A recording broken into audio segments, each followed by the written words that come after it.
আজকে বাংলাদেশ জাতীয়তাবাদী যুব দলের ৪৭তম প্রতিষ্ঠা বার্ষিকী উপলক্ষে যে র্যালি আমরা করতে যাচ্ছি, আপনারা সবাই জানেন বাংলাদেশ সব সময় যখনই বাংলাদেশ বিপদের মুখে পড়েছে এই বাংলাদেশ জাতীয়তাবাদী যুব দল সবসময় অগ্রণী ভূমিকা রেখেছে। আন্দোলন সংগ্রামে যুব দলের অনেক ভূমিকা।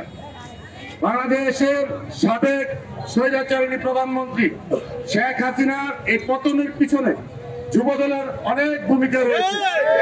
যুবদল রাস্তাঘাটে সবসময় আন্দোলন সংগ্রামে ছিল।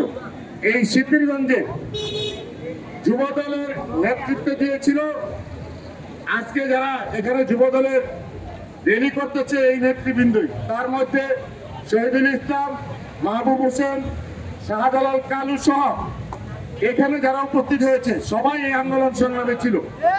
সুতরাং আগামী দিনও এই যুবদল তার বলিষ্ঠ ভূমিকা পালন করবে। আগামী ফেব্রুয়ারি মাসে এই দেশে জাতীয় নির্বাচন হতে যাচ্ছে।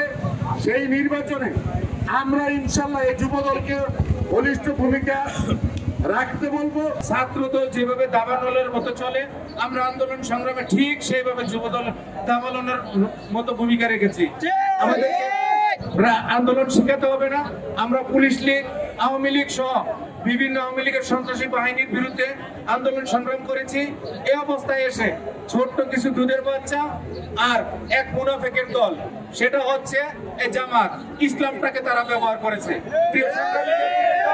আপনারা হয়তো জানেন তৎকালীন সময় সেই 1450-1500 বছর আগে নবীজি সাল্লাল্লাহু আলাইহি সাল্লামের আমলে দেখা গিয়েছিল দাড়িও আছে, টুপিও আছে, কিন্তু তারা ইসলামকে বিকৃতি করার জন্য দাড়ি টুপি রেখেছে।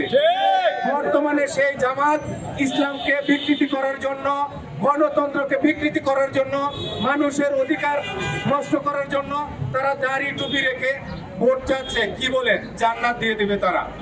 এই ধরনের ঘৃণিত কাজের জন্য ধিক্কার জানাই।